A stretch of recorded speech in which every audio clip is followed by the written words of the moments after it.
Hey guys, it's Ryan Lipsey and I'm with Tycor Title, and today we have our guest Valli Williams, hostess of Listed Live, and of course Haley Collier, Tycor Title. Hey guys. What's going on, ladies? Hey, good. We're so excited to have you on today, especially with this topic we're going to be bringing up. So we're super excited to have Valli on here today. Yay, thank you. We're talking about and uncovering the power of title insurance. And it's come under a little bit of scrutiny lately. People are identifying other options on how they might fill a round peg in a square hole of title insurance. And we were fortunate enough to have Haley, who was on the title unit as a title clerk previous to her legendary career in sales thus far. And of course, Valli has been doing home loans since I can remember. So we've got some educated audience here. For me, I've been doing title since 2001 and found it to be fascinating work and constantly overcoming obstacles that borrowers have, sellers have. We talk about pulling up the rocks and looking at all the squiggly things at the bottom, and then we have to solve those before we turn over a clean bill of health to the incoming buyer or the borrower on a refi. So in your travels in the mortgage industry and selling houses and refinancing and doing new loans, how has title played a role for you? What were some things that come to mind in the power of title insurance? You guys have saved me a multitude of times. There's been situations where we had to record something the way it was and we had to negotiate through, I think even getting, what's the title policy called where you get like insurance to cover it if something happens? What's that called? Bonded. Like bonded, yes. Oh, like if a deed, they can't find, like if it's a private beneficiary and we don't know if it's been paid off or not. There's been lots of situations like that, especially lately. It seems like this market is a little bit different where we had that come up a couple times.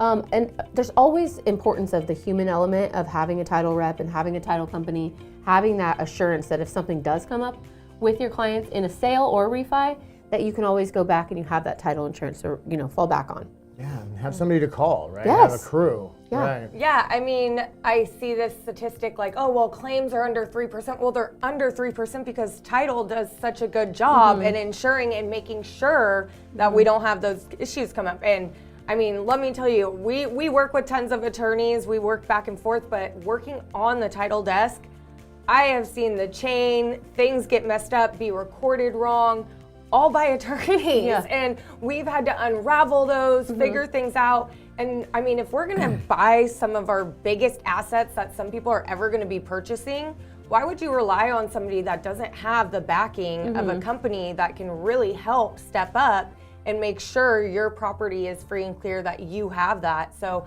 I, from the title perspective, have just seen so many things that we've had to uncover and unravel and actually call down to the courts and do all this, where I don't think the attorney would have the bandwidth or have the knowledge or experience to know what the heck they're doing. Right. We actually just did one where it was a sale transaction and there was a lawsuit filed on title. Somebody was going after their claim, right? They had a claim on title with a lawsuit that an attorney filed. Like a res pendens? Yeah, all the attorneys that were involved with the two parties told them there's nothing you can do. Like, there's nothing you can do, you have to pay it off. It was like $250,000.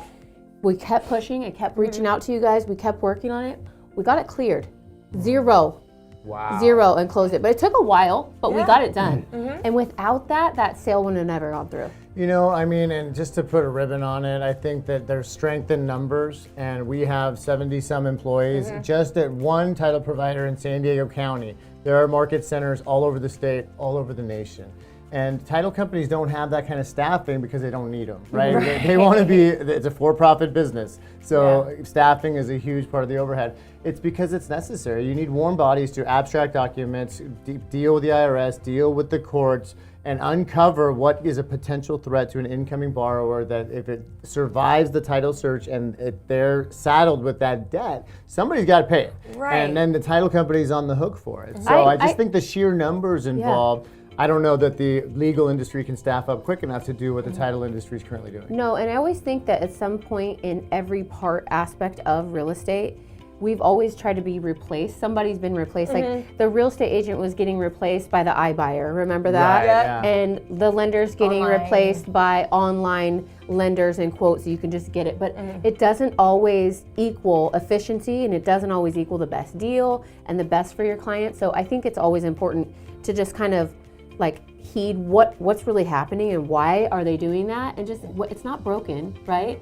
Having a title company is not broken, so don't change it. It really doesn't make much of a financial difference to your client up front, but can make a huge difference down the line. Right. And just to add on one more thing before we wrap this up, we want to think the best in humanity and think that everybody has best intentions, but we have seen fraudulent things on chain of title. We've seen elder abuse happen that we've had to uncover, and it only came up because of a slight little thing, and we had the experience to know, like, this is not right, something's up here. So, those kind of things, and having the person there to really be able to see all the pieces and uncover everything, and fraudulent documents recorded, elder abuse, all the other things. The wire fraud, where they're mimicking emails to get wires sent to them. Entities trying to transfer without having the correct managing members signing, like all sorts of things. So we all want to think the best, but unfortunately, we've uncovered a lot of those situations in title. So that's one really important thing that I wanted to add in is how much fraudulent things can happen. Yeah. Well, and the power of title insurance and the security that it gives the customers, knowing that none of the sins of the seller or the debts, the encumbrances, the financial encumbrances on the property are going to survive the title insurance and be bestowed upon the incoming buyer or incoming lender. So we will continue to do our due diligence and be vigilant in covering your customers as they enter into new properties and new loans.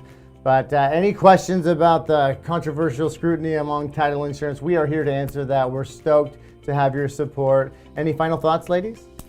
I think we touched everything. Yeah, I mean, I think in our next video, there's so many other things though, like farming, all the other things that title really does help with, but I think we hit some really important points. So thanks for coming, Valli. All right, of course. Thanks, Valli. Guys. Okay, thanks, guys. Till next time. We'll see ya. I'm Ryan, Haley, Valli. Bye. Bye.